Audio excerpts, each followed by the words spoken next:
سلام میکنم خدمت همه دوستان رفقای حاضر توی نشست امشب و رفقایی که بعداً میپیوندن به نشست یا میشنون این صوت رو. امشب در واقع بحثی که ما امشب رو من ارائه میدم بحث قرار نبود به این شکل ارائه بشه.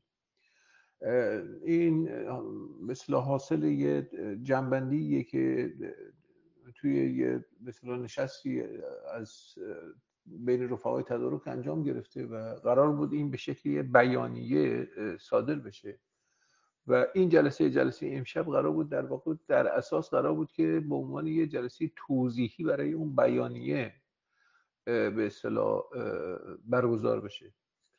منتها خب کار نوشتن بیانیه خورده به عقب افتاد و تحولات هم که اجازه اینو نمیدن که آدم نفس بکشه و همین علت به اصطلاح گفتیم خب اولین جلسه رو بذاریم حالا بحث معرفیش کنیم و بعدش اون وقت حالا سر بیانیه رو امیدوارم که بتونیم که این بیانیه رو تو بیانیه مربوط به همین بحث رو که میگم اصولش کلیاتش تصویب شده تو بین رفقای نشسته رفقای تدارک و این رو بتونیم ظرف مثلا همین روزهای آینده نه خیلی دور امیدوارم تا آخر هفته مثلا چیز بتونیم بریم تا آخر هفته شنبه مثلا آخر هفته میلادی.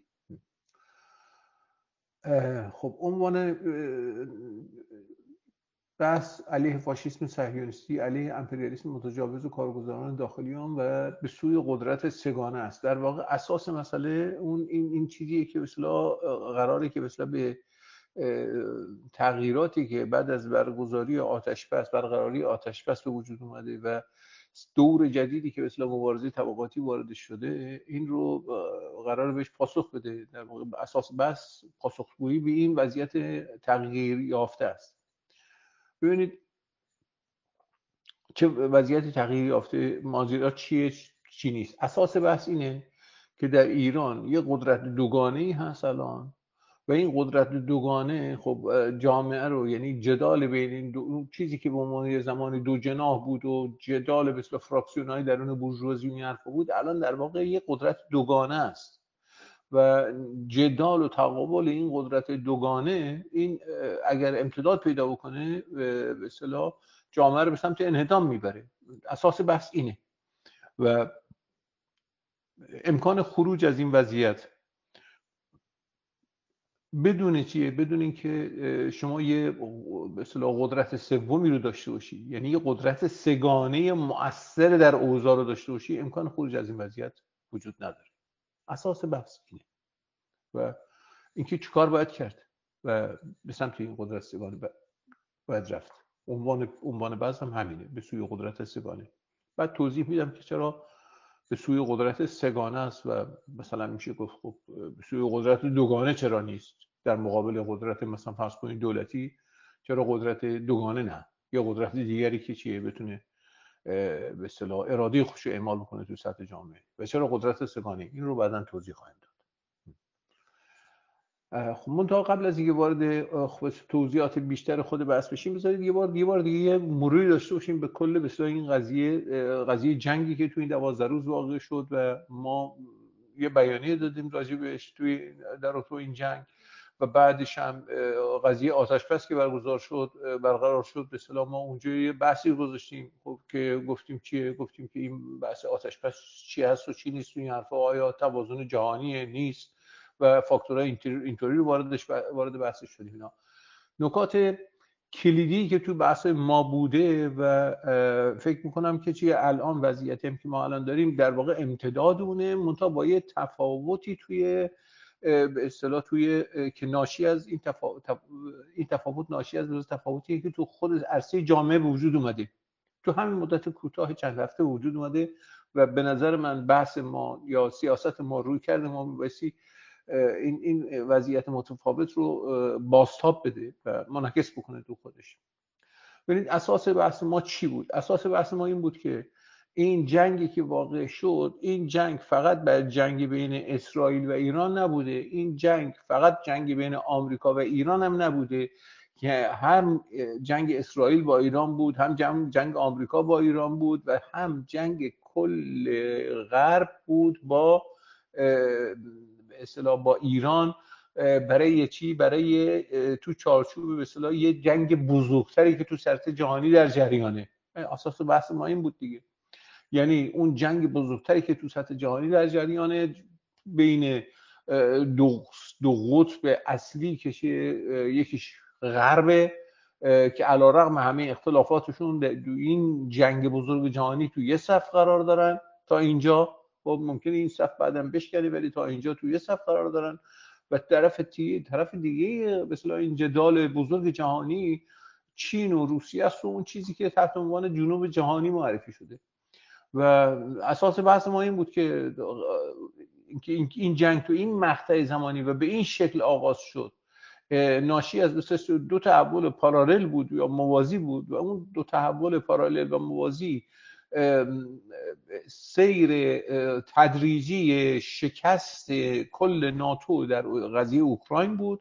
یعنی ناتوانی ناتو، کل ناتو، تأکید میکنم کل ناتو یا کل غرب، در تقابل نظامی با روسیه بود که این به اصطلاح تو ماه‌های اخیر به چشماندازهای به اصطلاح خیلی وحشتناکی رسیده و چشمانداز فروپاشی اینا فراهم شده. همزمان با این اون وقت پارالل با این، یعنی در واقع به موازات این پروسه‌ای که تو اوکراین واقع شد، به موازات این ما یه سیر برگشت رو داشتیم تو خاورمیانه و بعد از اون شکست‌های اولیه‌ای که اینا توی خاورمیانه می‌خورن شروع میکنن به پیشروی‌های معینی که این پیشروی‌های معین رو به اصطلاح چیه تو قضایای مثلا مربوط به سوریه و مربوط به حزب الله لبنان و اینا ما دیدیم که چیه ضربات مهلکی که برای حزب الله لبنان وارد میکنن و سوریه که به اصطلاح رژیم یا دولت بشار اسد رو سرنگون میکنن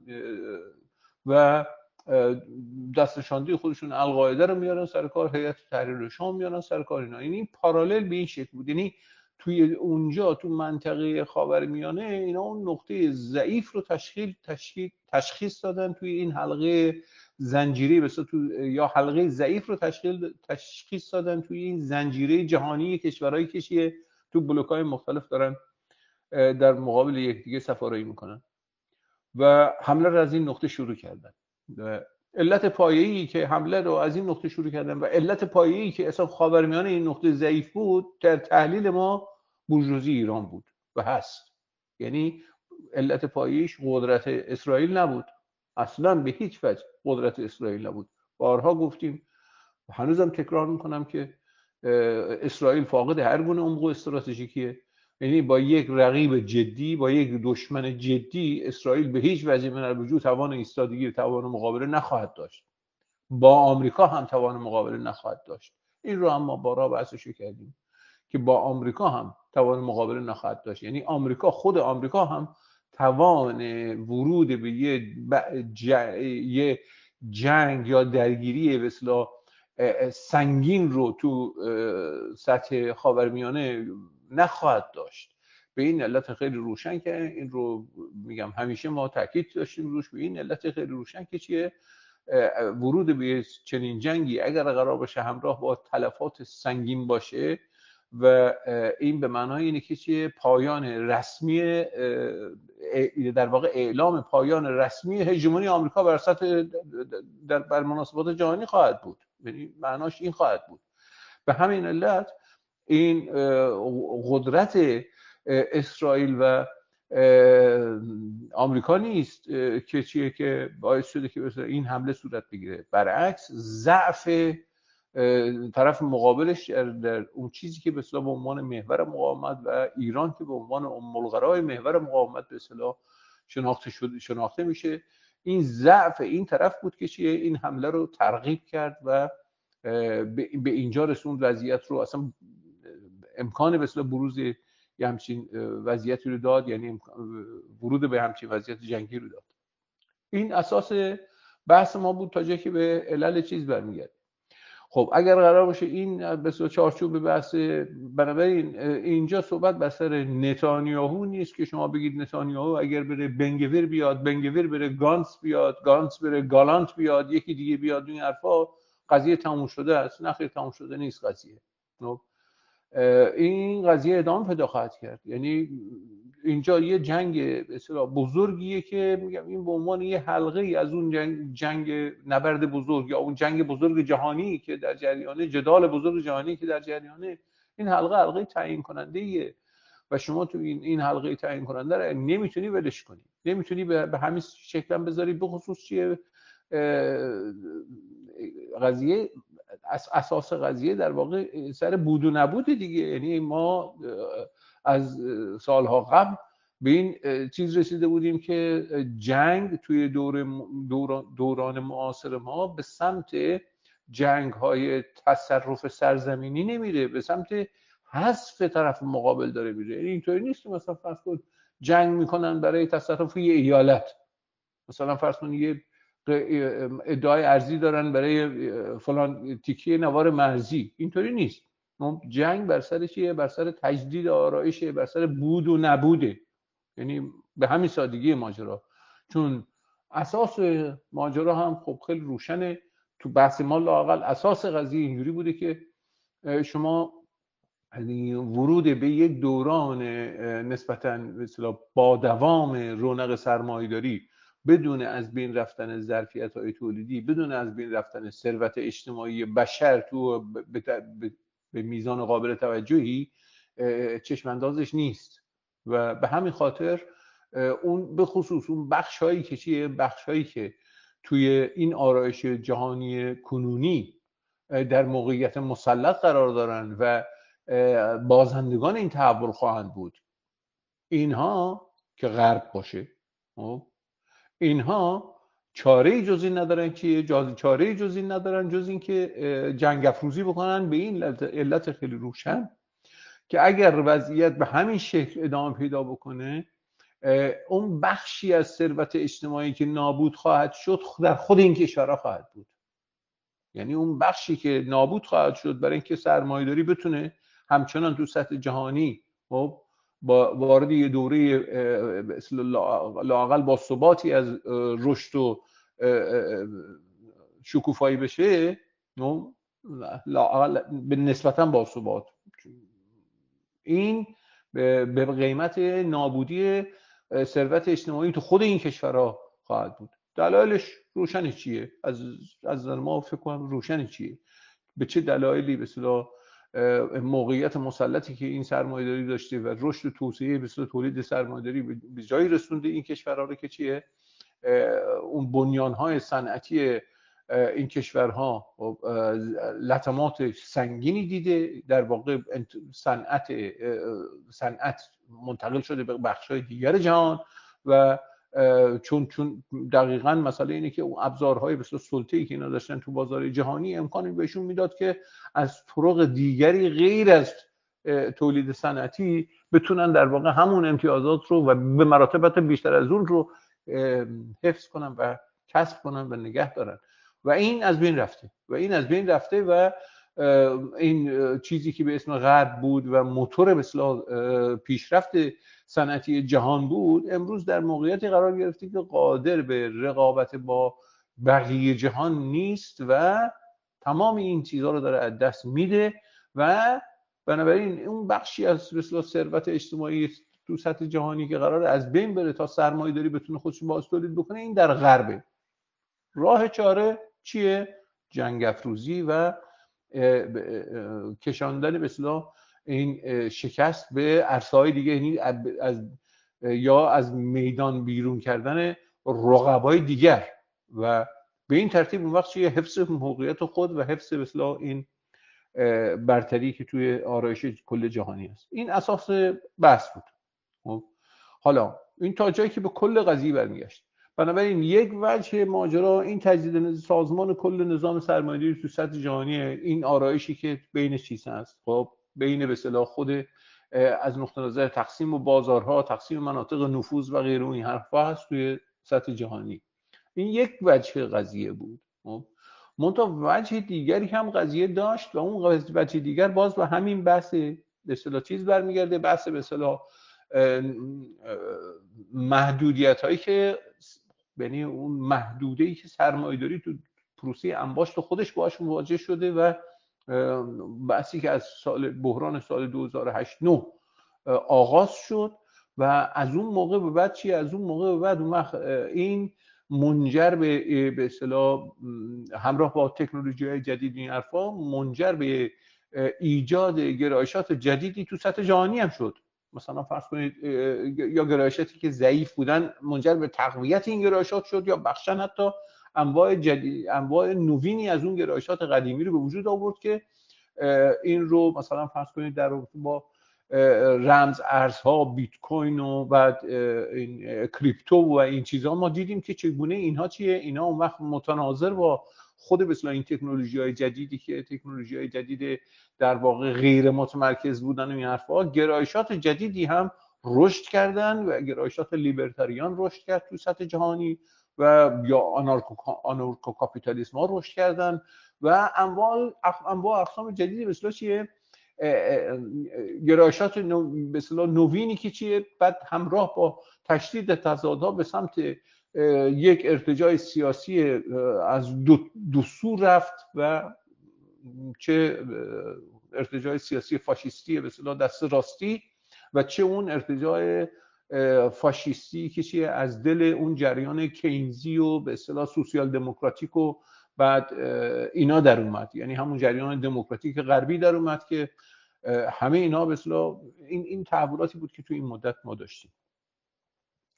بنابراین یک وجه دیگه قضیه هم اینه، یعنی اینکه شما در درون خود این جوامع چگونه میبایستی این جوامع رو تجدید آرایش بدی، چون پدیده‌ای که ما شاهدش بودیم در درون خود این جوامع آلترناتیوهای پیشین همه به ته خودشون رسیده بودن، از بازار آزاد بگیریم یا اون چیزی که به اسم نئولیبرالیسم معروف بود تا کینزیانیسم بگیریم تا همه این چیزها، یعنی همه اینا هم به ته خودشون رسیده بودن. حتی انواع به اصطلاح نوین کینزیانیسم که توی به خصوص در دوران کووید و این حرفا دیگه او به اوج خودش رسید با اون تریلیون ها دلاری که اینا پخش میکردن تو سطح جهانی و تمام اون سیستم به اصطلاح بیسیک اینکام و بعد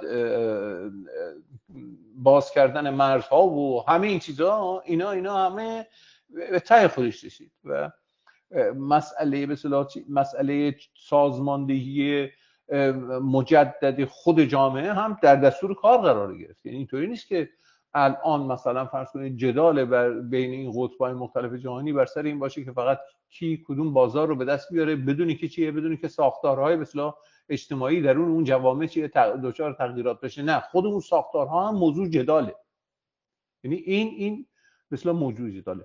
بنابراین ارزیابی ما بر این اساس بود که تو بیانیه اول ما اون بیانیه ما منعکس شد، این بود بر این اساس بود که با توجه به این اوضاع احوالات ارزیابی ما این بود که این جنگی که تو ایران واقع شد، تو اینجا واقع شد در ایران، به انسداد مبارزه طبقاتی منجر نمیشه، بلکه به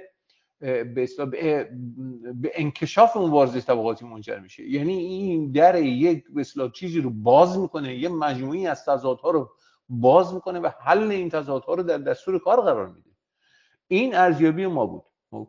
حالا برای اینکه مثلا فرض کنید ما چیزی به طور کلی خب این صحبت بود، خب بالاخره ما دورهایی رو داریم که جنگ ها باعث انقباض میشن و باعث برقراری به اصطلاح یه نوع دیکتاتوری، خفقان و حکومت نظامی و این چیزا میشن و دورهایی رو ما داریم که چیه؟ دورهایی رو ما داریم که خلاف این واقع میشه. مثلا فرض کنید در اصلا جنگ روسیه و ژاپن در سال 1905 به انقلاب 1905 روسیه منجر شد. یعنی اون جنگ به انقلاب منجر شد.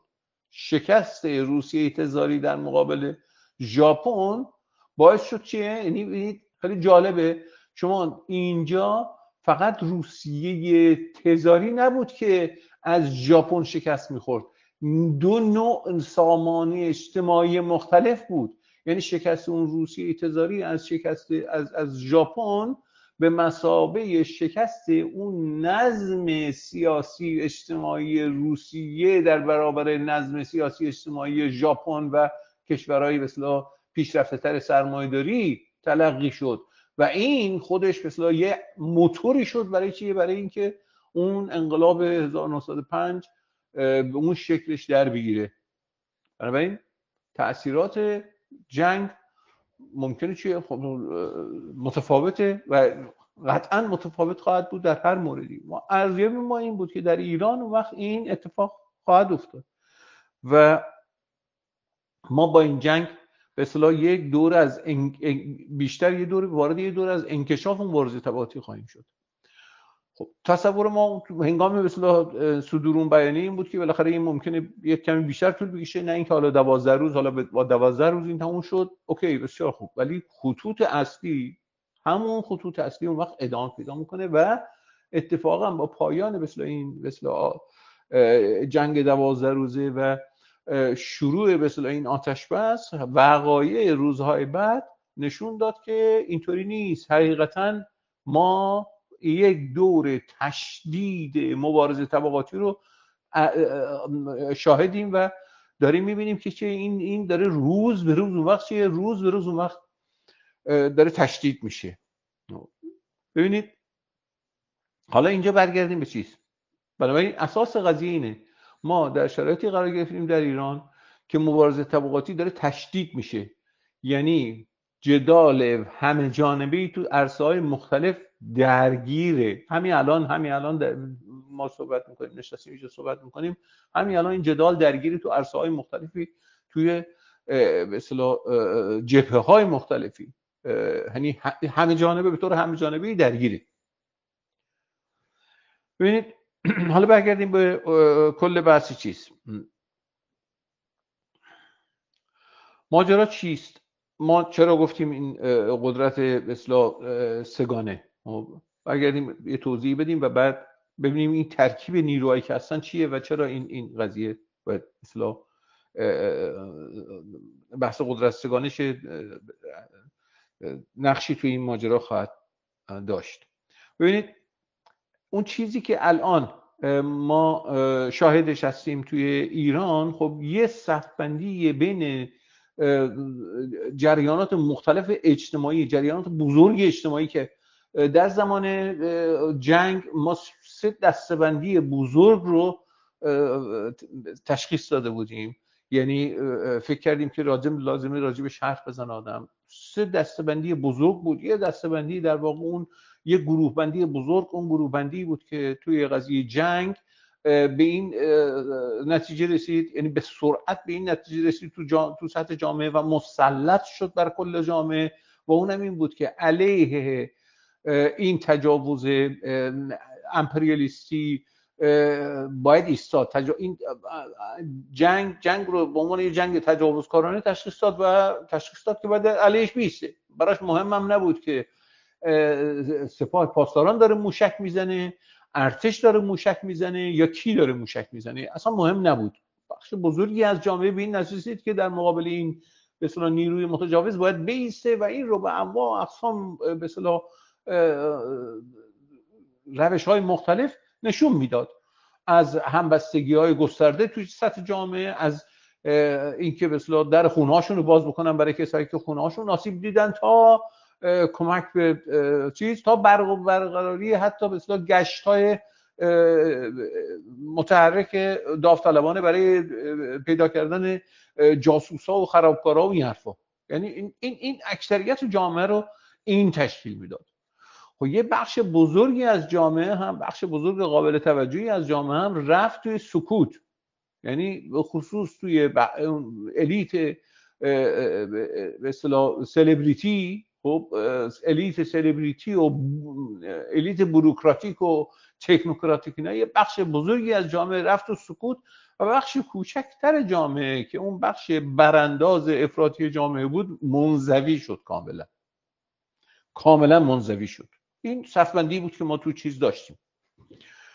خب تو اون دوره همبستگی بود که دوره این همبستگی، این ضد جنگ و این حرفا مسلط شد بر جامعه و مباحثات و مجادلات رو برای یک لحظاتی، فعلا یه لحظات کوتاهی یا دوره بسیار کوتاهی گذاشت کنار و با آتش‌بس اون وقت این وضعیت تموم شد. در واقع میشه گفت تا موقعی که جنگ بود بین این گرایشات، این جریانات مختلف درون خود جامعه، صرف نظر از اون بخش ایزوله و منزوی شده یه برانداز و سرنگونی طلب، بین بقیه آتش بس برقرار بود. یعنی هنگامی که جنگ بیرونی برقرار بود، در درون آتش بس برقرار بود. وقتی جنگ بیرونی تموم شد، آتش بس برقرار شد توی جبهه جنگ گرم بیرونی با دشمن خارجی، یعنی با آتش بس با اسرائیل، جنگ در درون شروع شد. یعنی اینجا ما شاهد انتقال این جنگیم به درون. چه جنگی؟ چه چیزی است؟ خب اولین چیز این بود که، و اینجا اون وقت ما صحبت از چیز کردیم، صحبت از قدرت سگانه میکنیم. برای چی میکنیم؟ اون چیزی که اولین چیزی که تو این جنگ مشخص شد این بود که دیگه اینجا شما جنگ بین جناح‌های مختلف نیست، چون از جنگ بین جناح‌های مختلف از ابتدای تشکیل جمهوری اسلامی توش بوده و یعنی این جمهوری اسلامی همیشه فراکسیون‌های مختلف داشت که بعد این فراکسیون‌ها اشکال مختلف پیدا کردن. از خط امام و راست در دهه 60 بگیریم که بعد میاد به اصولگرا و اصلاح طلب میرسه، بعد تکنوکرات‌های کارگزاران اینا بهش اضافه میشه، همینجوری ادامه پیدا میکنه تحت عنوان فراکسیون‌های مختلف و جناح‌های مختلف که حقیقتا هم درگیری‌هاشون سخت و به اصطلاح سنگین هم بوده. از سال 88 خب این قضیه وارد یک کیفیت نوینی میشه، اما همچنان در دل چارچوبای این نظامی که قرار ادامه پیدا بکنه، خب لااقل یه بخشی از این تا حاشیه مرزهای به صورت در نظام رفته، ولی اون چیزی که توی این دوره مشخص میشه، تو همین دوره کوتاه اخیر مشخص میشه، اینه که دیگه الان شما به طور مثلا هرچه آشکارتری در دو سوی این جدال دیگه برای تلاش برای رسیدن به توازنی با حفظ کل همین نیروها رو شما نمیبینید. برعکس چیزی که شما میبینید در درون خود مثلا این چارچوب طبقه حاکمه در ایران هم تلاش متقابل برای حذف همدیگر رو دارید میبینید، لااقل از سوی یک بخش از این ماجرا که اون بخش بورژوازی به اصطلاح ترانس آتلانتیک گلوبالیست، حالا هر چیزی اسمشو بذاریم، نیولیبرال، که بازم تو میگم که این رو با تسامح به کار میبریم ما، لااقل از سوی این بخش مسئله دیگه بر سر گرفتن به اصطلاح دولت نیست، این که ما دولت رو داشته باشیم یا مثلا فرض کنیم مجلس رو داشته باشیم. این پروسه با وفاق شروع شده، در واقع با وفاق شروع شد و اون وفاق در واقع چی بود؟ با اون وفاق چه چیزی شروع شد؟ این شروع شد که چیه؟ این شروع شد که اون بخشی که خارج از این وفاق قرار داره حقیقتا خارج از نظام باید قرار داشته باشه و این رابطه ای بود که چیه؟ بین این بخش، یعنی این بخش مسلط با اون یکی بخشی که چیه؟ حالا تو اون انتخابات به جلیلی رای داده بودن و 14 میلیون نفر رای داده بودن، اینا باید خارج میشدن از این نظام، یعنی اون از این نظام باید کنار گذاشته میشدن، حذف میشدن، یعنی اون خصلت حذفی. اتفاقی که تو این مدت میفته، این خصلت حذفی تا بالاترین سطح نظام تسری پیدا میکنه، چیزی که بحثی که به عنوان کودتا معروف شده. یعنی چی؟ یعنی اون توازن قوای درون نظام گویا کفایت نمیکنه، همراه با بسیاری ضرباتی که از طریق اسرائیل و آمریکا وارد میشه، موقعیت به اصطلاح اون بخشی از نظام که در واقع بخش اداره کننده کلیت نظامه، یعنی رهبری نظام، رهبری نظام و نیروهای بسیار وفادار به رهبری نظام به شدت تضعیف میشه. یعنی از یک سو اعتبار به اصطلاح ایدئولوژیک بخصوص شخص رهبر تو سطح کشور و تو سطح جهانی به شدت بالا میره، از طرف دیگه قدرت واقعی این جریان به شدت کاهش پیدا میکنه. به این علت خیلی ساده به شدت کاهش پیدا میکنه که چیه؟ که یک لایه به اصطلاح درجه یک، لایه نخبگان به اصطلاح کادرها و رهبران به اصطلاح نظامی و و علمی، حالا علمی ها توی قدرت سیاسی ممکنه تو مبارزه بر سر قدرت سیاسی ممکنه نقش خیلی جدی ایفا نکنن، ولی اون بخش نظامیش که جزء پایه‌های به اصطلاح ارکان اصلی اون قدرت اون جناح و اون چیز هست، اون بخش از نظام هست، اون بخش هدایت کننده نظام هست، آسیب می‌بینه، به شدت آسیب می‌بینه و دایره عمل رهبر نظام به شدت محدود میشه و کاهش پیدا میکنه. که این تو همون دوران به اصطلاح اختفا یا اون دوران به اصطلاح پنهان بودن خامنه‌ای به عنوان رهبر خودشو به روشنی نشون میده و اینجا اون وقت بحث بر سر چی میشه؟ بحث بر سر جایگزینی رهبر میشه و جایگزینی یعنی تغییر تو کل نظام میشه و همون مباحث مربوط به کودتا و این حرفا میاد بیرون. یعنی دیگه عملا اینجا شما دو قدرت رو میبینید که این دو قدرت در مقابل همدیگه قرار میگیرن، کاملا در مقابل همدیگه قرار میگیرن. یعنی اون بخشی که به اصطلاح بخش همین مربوط به ترانس آتلانتیک و گلوبال و غربی و یا چیزی به عنوان غربگرا و این حرفا، این کمر همت میبنده برای اینکه چیه؟ برای اینکه یک از این فرصت استفاده کنه و طرف مقابل رو حذف کنه.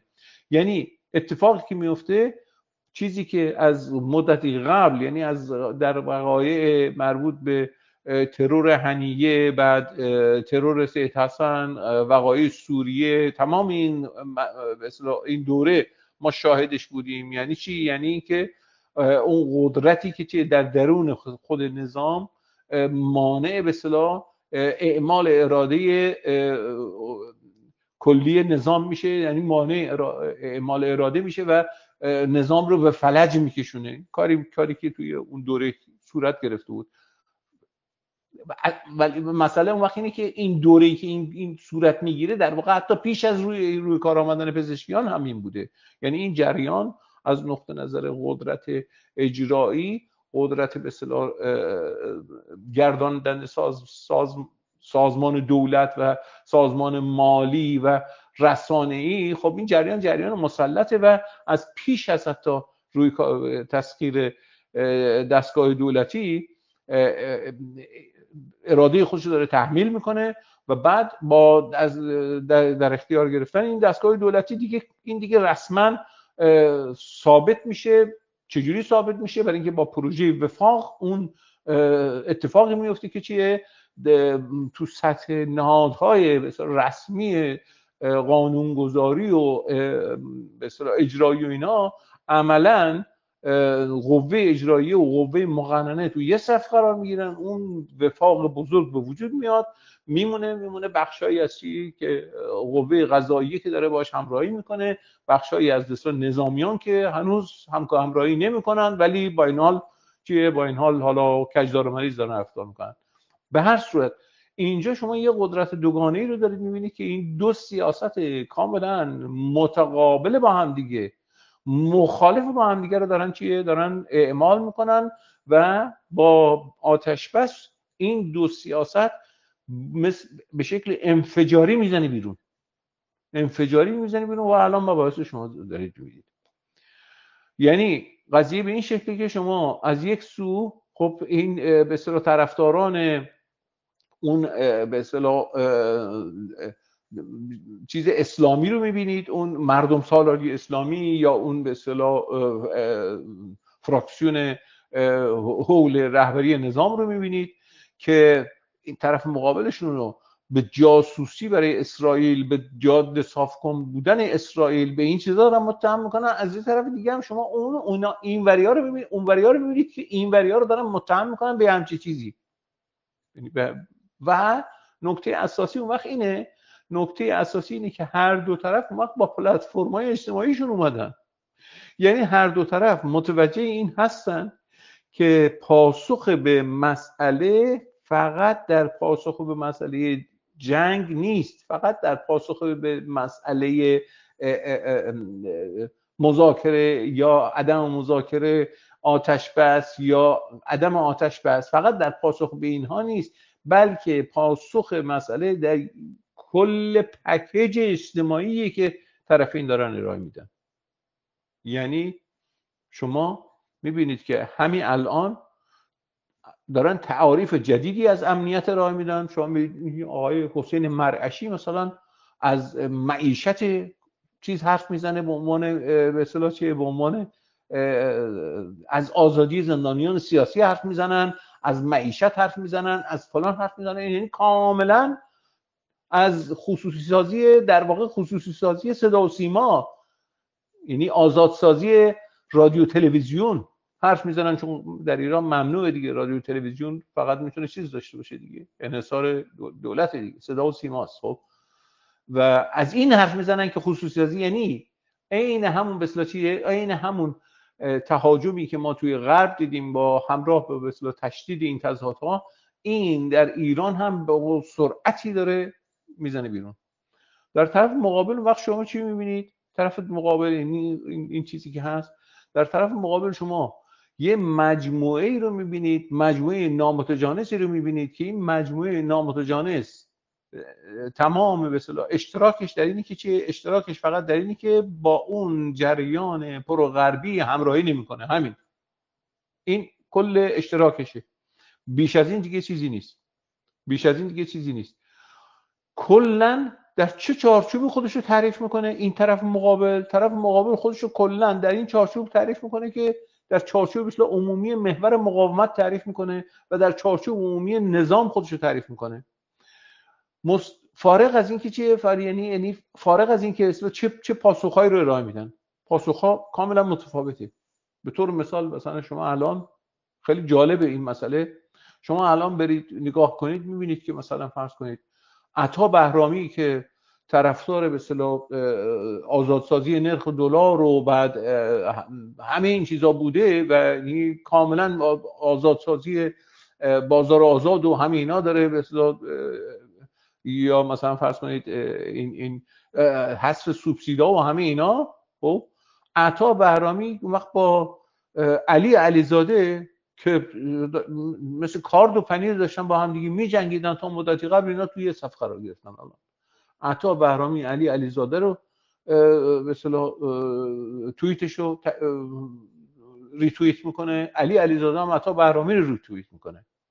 یعنی صفبندی عینی یک همچین ترکیب نامتجانسی رو گذاشته کنار هم دیگه که این گسترش پیدا میکنه تا انواع اقسام مثل چیه، انواع اقسام کارشناسایی مثلا فرض کنید آقای خوشچهره یا مثلا فرض کنید آقای ایزدی و غیره، این حرفا گسترش پیدا میکنه و این صف رو شما وقتی میبینید که این صف خب نه تنها از انسجامی برخوردار نیست، هیچ انسجامی برخوردار که نیست، هیچی مباحثشون وقت چیه، مباحثش شما میبینید که توانایی این رو نداره پاسخ بده به کل بسیار چیه، کل موضوعی که الان در واقع باید حل بشه. یعنی در نقطه مقابل شما اون جریان رو میبینید، جریانی که چیه، جریانی که میگم تمام بدنه بوروکراتیک و تکنوکراتیک و علمی دانشگاهی یا اکثریت چیز دانشگاهی ایران، آکادمیک ایران و البته سلبریتیز، خب اینا دستشه و خیلی منسجم‌تر داره عمل میکنه، و جریانی که چیه، جریانی که دقیقاً اون وقت در راستای یا به عبارتی میشه گفت در یه ائتلاف نانوشته قرار داره، مثل تمام سالهای گذشته در یه ائتلاف نانوشته قرار داره با کسانی که چیه، با کسانی که الان به طور آشکارا و مستقیم در صف مقابل هستن. یعنی همون فاشیسم صهیونیستی، همون جریان امپریالیستی و همون به اصطلاح قدرت به اصطلاح جهانی که چیه، قدرت جهانی که در واقع تو مدت اخیر نشون داد که چیه، نشون داد که هیچ به اصطلاح خویشتنداری نخواهد کرد از حمله به هر چیزی که چیه، هر چیزی که ساختارهای اجتماعی ایران رو به اصطلاح چیه تقویت بکنه و نگه بداره، از لوله آبش بگیریم تا بیمارستانش بگیریم تا هر چیز دیگه. این جریانی که اون وقت چیه، جریانی که آینده خودشو گره زده به اون و حتی تو مناسبات جهانی هم در واقع آینده خودشو گره زده به اون و همین جریان بوده که اصلا در تمام سالهای گذشته چیه، در تمام سالهای گذشته مانع از این شده که ایران توی وضعیت جهانی و تو اون مثلا آرایش جهانی وضعیت روشنی داشته باشه و به مثابه پاندولی عمل بکنه که داره نوسان میکنه بین جریانات مختلف، مستقل از اینکه چیه دولت به اصطلاح چیز دست کی باشه. بنابراین این وضعیتی که ما تو جامعه شاهدش هستیم. و خب حل مسئله در گروه چیست اون وقت؟ یعنی ما با چه چیزی به اصطلاح مواجه خواهیم بود؟ ببینید خیلی روشن است، ما با این مواجه خواهیم بود که اگر این قضیه با پیروزی این جریان تموم بشه و دارن کارشون میکنن، شمشیراشون هم از رو بستن، بیانیه 180 نفر شما دیدید حتما، کمپین نمیدونم رهبر کردن حسن روحانی شما دیدید دیگه.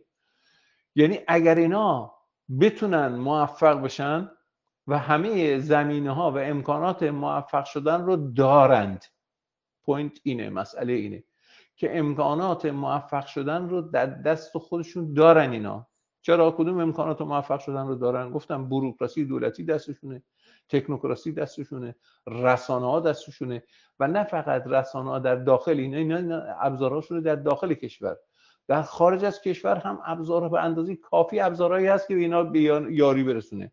چرا اینطوریه؟ به این علت که ما قبلا هم از این صحبت در این صحبت کردیم، ممکنه اسرائیل به عنوان به اصطلاح اسرائیل خواستار نابودی و تجزیه فوری ایران باشه همین الان، ولی این سیاست الزاما سیاست کل غرب نیست، یعنی اصلا اینطوری نیست. ممکنه یه زمانی یه زمانی غرب به این تن بده که اوکی ما اگه بتونیم به شکل تجزیه، یعنی کنترل شده ایران رو تجزیه کنیم، قسمت به قسمت‌های مختلف تقسیم کنیم، خب خیلی خوبه اگه کنترل شده باشه. اما اگه کنترل شده نباشه چی؟ و اگر ابزارهای کنترلش رو نداشته باشه چی؟ غرب، آمریکا، غرب اینا ابزاراشو نداشته باشن برای کنترلش، اون وقت چی؟ اون وقت اسرائیل ممکنه بگه اشکال نداره بزنیم تجزیهش کنیم نابود بشه، مهم نیست. ولی برای غرب چی؟ برای غرب مسئله اینطوری نیست، چون این به معنای این خواهد بود که یعنی ایران برای غرب به شرطی این تغییر تحولات مفید خواهد بود که این تغییر تحولات تو صفبندی جهانی به نفع غرب تموم بشه و به تضعیف اون بلوک متقابل چین و روسیه منجر بشه. و این رو شما با مثلا فرض کنید با سناریوی رهبر کردن آقای حسن روحانی خیلی بهتر میتونی بهش برسی.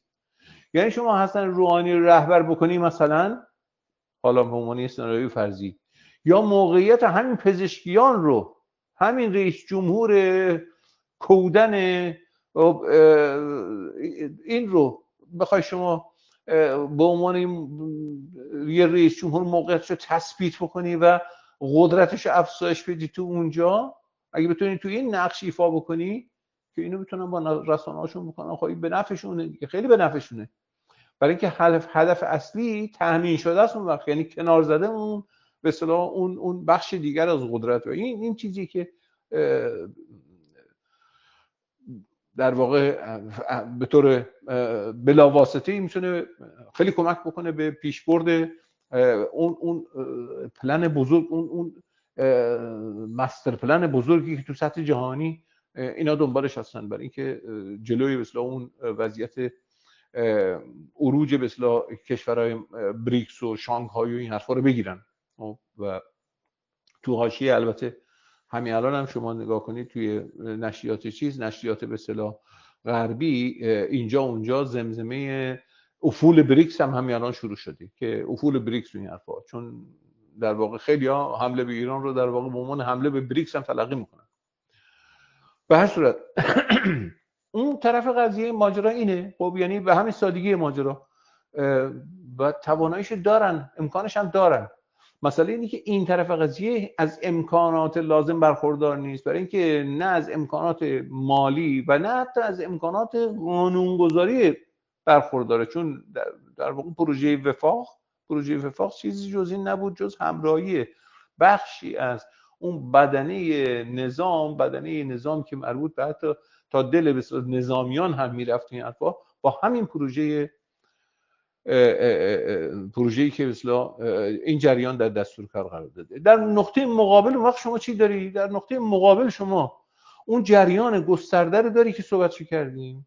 خب جریان گسترده‌ای که میگم از طرفدارای بازار آزاد شما توش میتونی پیدا کنی تا مثلا فرض کنید حالا کسانی که طرفدار چه میدونم اقتصاد مثلا فرض کنین چی بود اسمش یادم رفت، آقای آیت الله صدر بود چی بود اینا، تا طرفدارای اون مثلا خب که مثلا فرض کنید آقای یاسر جبرائیلی و غیره این حرفا، شما یه طیف گسترده اینجوری دارید میبینید از امیر حسین ثابتی و حسین سعید جلیلی تا عطا بهرامی و ابوالفضل زهره‌بند و یاسر جبرائیلی و علی علیزاده و همه اینا رو شما میبینید تو این طیف هستن.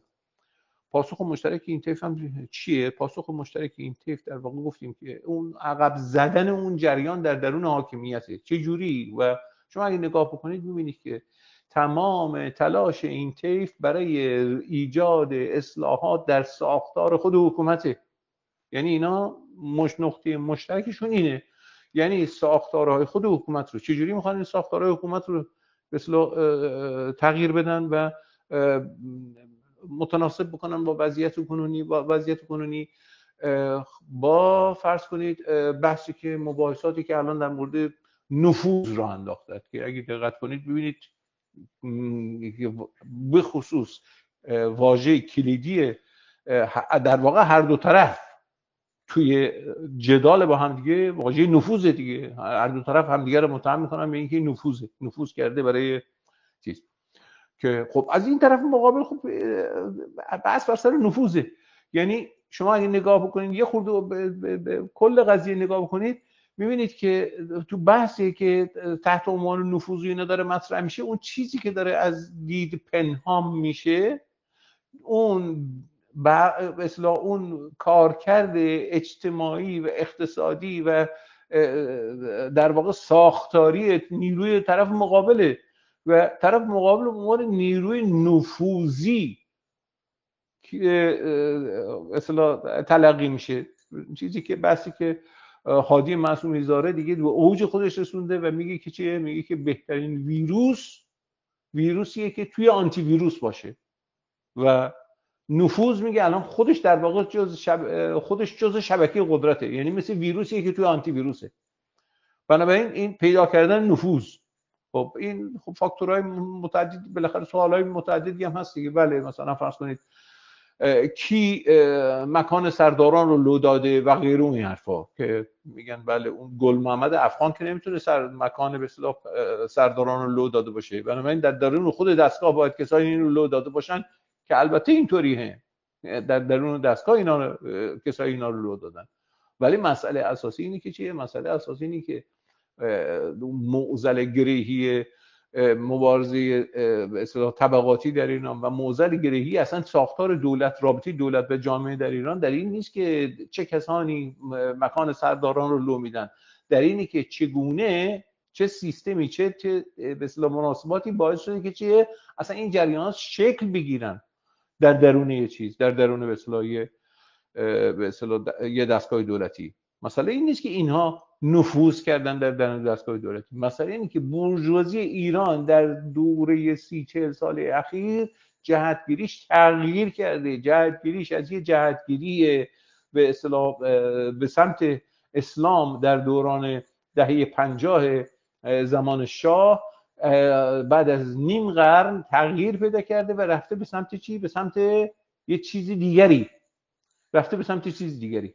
اون چیز دیگر همین چیزیه که این وقت اینا رو تولید میکنه، یعنی حاضره برای پیوستن به غرب همه چیز رو فدا کنه و بتونه به اصطلاح جزئی از اون بازار جهانی غرب و اون خانواده جامعه جهانی غرب باشه. مسئله اساسی این گرایش پایه‌ای است که در درون بورژوازی ایران قوی است، شکل گرفته. خب تو این مواقع داره حمله میکنه و به شدت هم داره حمله میکنه. منتها نکته اساسی اون وقت چیه؟ نکته اساسی اینه که خارج از این چارچوب با مباحثات این تیپی ما شاهد چیز دیگه هم هستیم و اون چیز دیگر چیست؟ اون چیز دیگه اینه که اون چیزی که توی جامعه ما دیدیم، اون به اصطلاح ایستادگی یا اون مقاومتی که جامعه در مقابل این تجاوز خودش نشون داد، اون همراه شد با چی؟ همراه شد با حتی تحرکاتی در بخش‌های مختلفی از نیروهای مثلا تشکل یافته چپ تو جامعه که اینا چیه؟ اینا برای اولین بار بعد از این دوران به اصطلاح گلوبالیزاسیون اون چارچوب‌های به اصطلاح تعیین شده عمومی مربوط به اصطلاح طرح مطالبات بر بستر حقوق بشر و غیر و این حرفا رو کنار گذاشتن و تو چارچوب‌های به اصطلاح ضد امپریالیستی و ضد صهیونیستی شروع کردن بحث. یعنی شما یک تغییر و جابجایی رو توی یه بخش دیگری از جامعه هم دارید می‌بینید که این تغییر و جابجایی متناظر با همون تغییریه که در سطح جامعه به وقوع پیوسته بود به طور وسیع‌تری. یعنی چی در سطح جامعه؟ چی به طور وسیع‌تری به وقوع پیوسته بود؟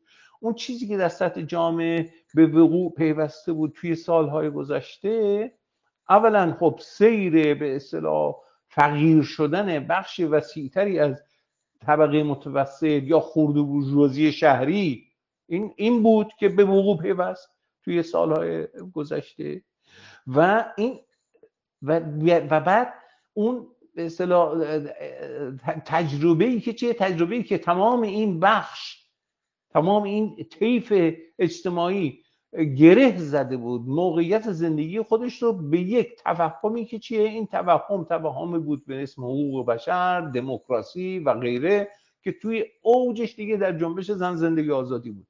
یعنی اون کسی که اصلاحی، کسی که از موقعیت معیشتی دچار دشواری بیشتری شده بود، دچار به اصطلاح وضعیت دشوارتری شده بود، اینا توی تحقق شعار زن زندگی آزادی پیوستن به اون جامعه جهانی و بازار جهانی رو میدید و توی این قضیه حرکت سرمایه به سمت داخل ایران رو میدید، ورود سرمایه غربی، بعد برقرار شدن حقوق بشر، برقرار شدن موازین دموکراسی، همه اینا رو میدید و سعادت خودش رو توی این جستجو میکرد. یعنی امتداد اون چیزی که امتداد اون چیزی که از نقطه نظر تاریخی توی دهه به سال 1989 90 با فروپاشی بلوک شوروی و سوسیالیسم شروع شده بود. از اون موقع امیدواری خرد و بورژوا رفت به سمت اینکه چیه؟ رفت به سمت اینکه لیبرالیسم براش سعادت ابدی رو به ارمغان خواهد آورد. این از اون موقع همینجوری بود تا توی این سالهای اخیر توی اوج خودش رسید در ایران و تمام این پروژه، یعنی این بهبود وضعیت زندگی از طریق پیوستن به اون صف جهانی و اون اردو و حقوق بشر، دموکراسی و اینا، تمام این در عرض 12 روز ریخت، نابود شد. در عرض 12 روز دید که حقوق بشر کشک، دموکراسی کشک، همه اون چیزایی که بهش ایمان داشت، ایمان قرآن رو گذاشته بود کنار، اسلام رو گذاشته بود کنار، همین رو گذاشته بود کنار، اونا رو گرفته بود به عنوان چیه؟ به عنوان مذهب جدید خودش. یعنی اینا به عنوان مذهب جدید ریخت، رفت کنار، داغون شد. یعنی الان شما میبینید که چیه؟ میبینید که این نیرو هم در داخل ایران سر بلند کرده. یعنی شما الان در مقابل اون جریان دست راستی پرو امپریالیستی فاشیستی صهیونیستی دیگه فقط در درون نظام نیست که شما میبینید، بیرون از اون هم، یعنی در صف توده وسیعتری شما میبینید که چیه؟ این مقاومت داره شکل میگیره.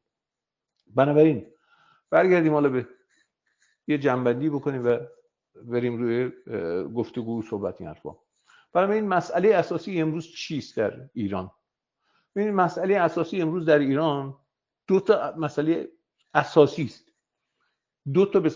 دو جبهه اصلی است که نیروهای سیاسی، نیروهای اجتماعی همه باید در پاسخ به این خودشون تعریف میکنن و تبیین میکنن و میرن جلو. دو جبهه اصلی، یک اون مثلا موقعیت ایرانه در رابطه با آرایش منطقه‌ای و جهانی که ایران کجای این قضیه قرار خواهد گرفت. دو، چه آرایش اجتماعی رو برای خودش اتخاذ خواهد کرد. کدوم آرایش اجتماعی رو برای خودش اتخاذ خواهد کرد؟ پاسخها فکر میکنم روشنه.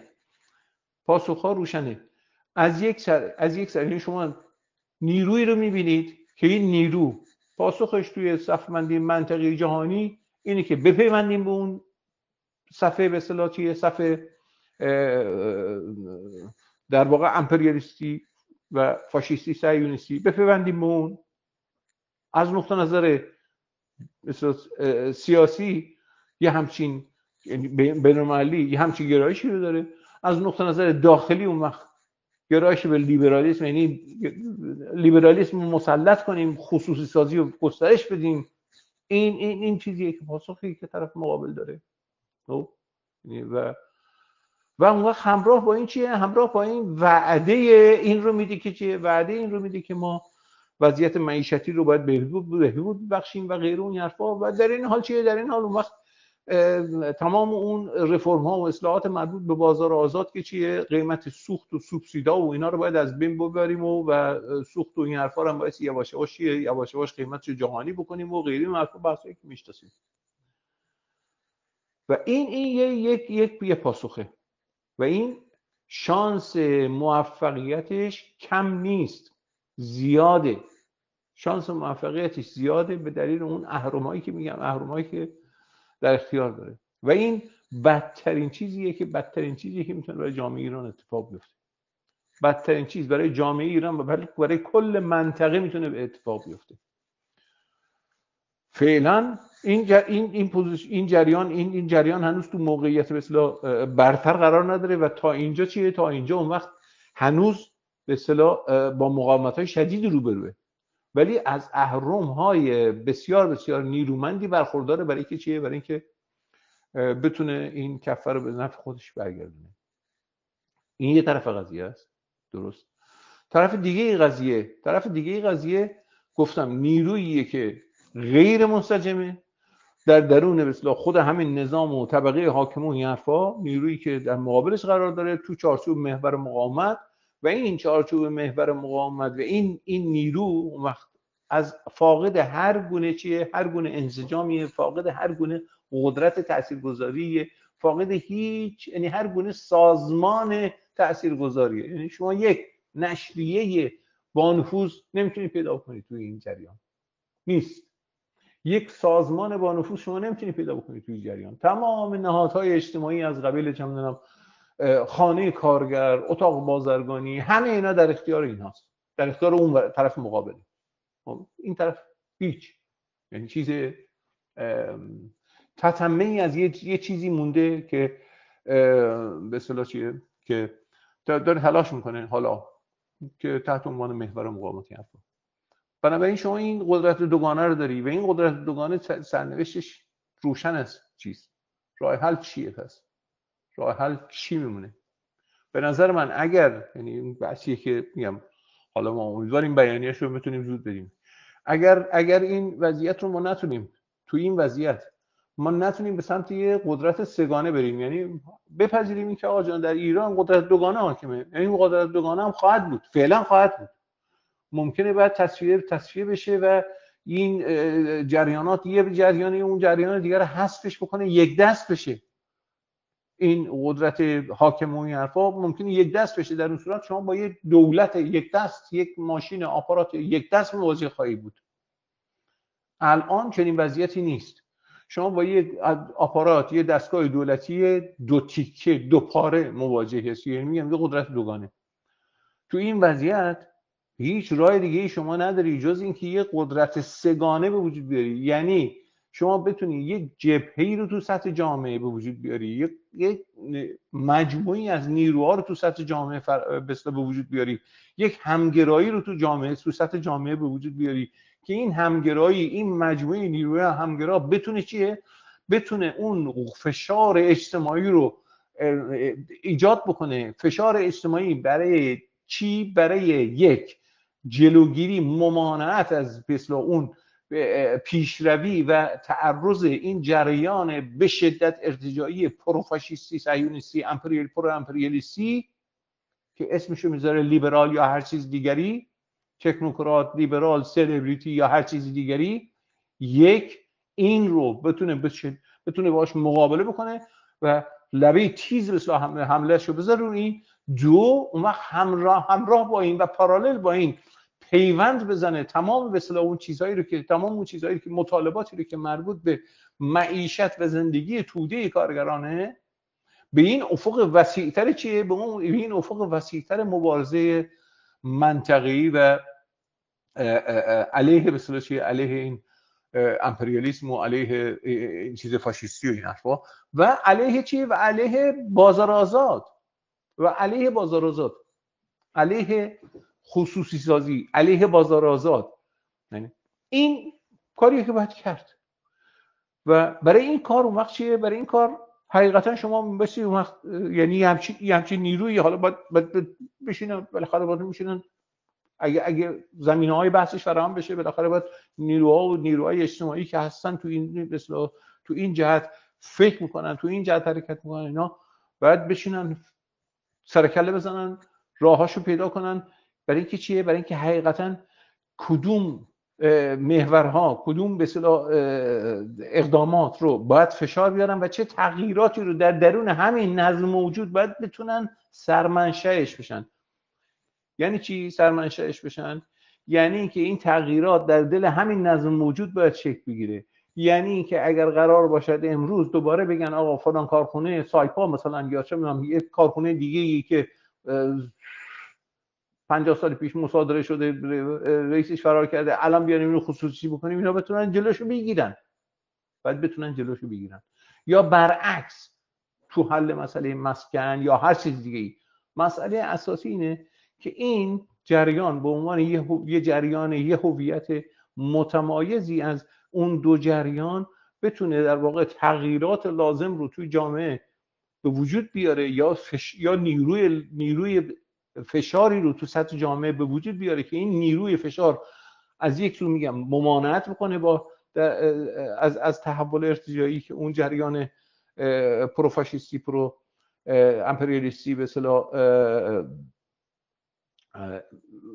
میخواد دنبالشه و از سوی دیگه چیه؟ از سوی دیگه پیش ببره این مبارزه‌ای رو که چیه؟ مبارزه‌ای رو که لازمه و باید پیش برد و این رو ابزارش از دست این جماعت هم در بیاره. چون شما اگه برید نگاه کنید میبینید که همون نشریات طیف لیبرال و اصلاح طلب، شما اگه برید نگاه کنید میبینید طیف اصلاح طلب، طیف لیبرال، اینا مسائل اخبار مربوط به عدم پرداخت حقوق کارگران و فلان این حرفا رو اونا منعکسش میکنن، یا بخشی از این چپی که در واقع چپ هموناست، جناح چپ هموناست، اونا منعکس میکنن و شما باید بتونی این کارو بکنی، باید بتونی اینو از دست اونا در بیاری بدون که محدود باشی به چارچوب‌های درون خود نظام. یعنی بدونی که محدود باشی به چارچوب‌های درون خود نظام و بدونی که چیه؟ بدونی که اون وقت از یه طرف محدود باشی به چارچوب‌های درون خود نظام و بدونی که الان این تصویر رو تو جامعه بخوای به وجود بیاری که میخوای کل نظام رو میخوای سرنگون کنی و میخوای جایگزینش بکنی. در لحظه کنونی چنین نیرویی میبایستی از تشدید وخامت اوضاع، تشدید وخامت سیاسی اوضاع به زیان اون در واقع میراثی که از انقلاب 57 مونده و به نفع اون ارتجاع پیش از دوران انقلاب 57، یعنی همین صف بورژوا امپریالیستی از این بتونه جلوگیری بکنه یه طرف قضیه، و طرف دیگه قضیه چیه؟ بتونه اون نیروی لازم رو برای اصلاحات اجتماعی، برای انجام اصلاحات اجتماعی که چیه؟ اصلاحات اجتماعی که بتونه به اصطلاح قدرت بسیج جامعه رو حفظ کنه، انسجام درون جامعه رو حفظ کنه، بتونه به اصطلاح این رو ارائه بده. به عبارت دیگری ما به یه نیروی احتیاج داریم، به یه قدرتی احتیاج داریم تو سطح جامعه که این قدرت بتونه این چشمانداز رو به جامعه بده که آقا این که قادره با مسئولیت به معضلات و گرهگاه‌های به صورت کنونی برخورد کنه و تاریخی کنونی برخورد کنه و بتونه به صورت چیه؟ بتونه یه چشماندازهای روشنی رو در آینده و مسئولانه ای رو برای گذار به اون نظم آینده به اصطلاح به جامعه ارائه کنه. یعنی به عبارت دیگری تمایزش با تمام اون جریان منتقد درون نظام، یعنی اون محور مقاومت و غیر اون حرفا، اینه که به اون چارچوب اصلیش پایبند نیست، یعنی اون قراره به نظام پایبند باشه.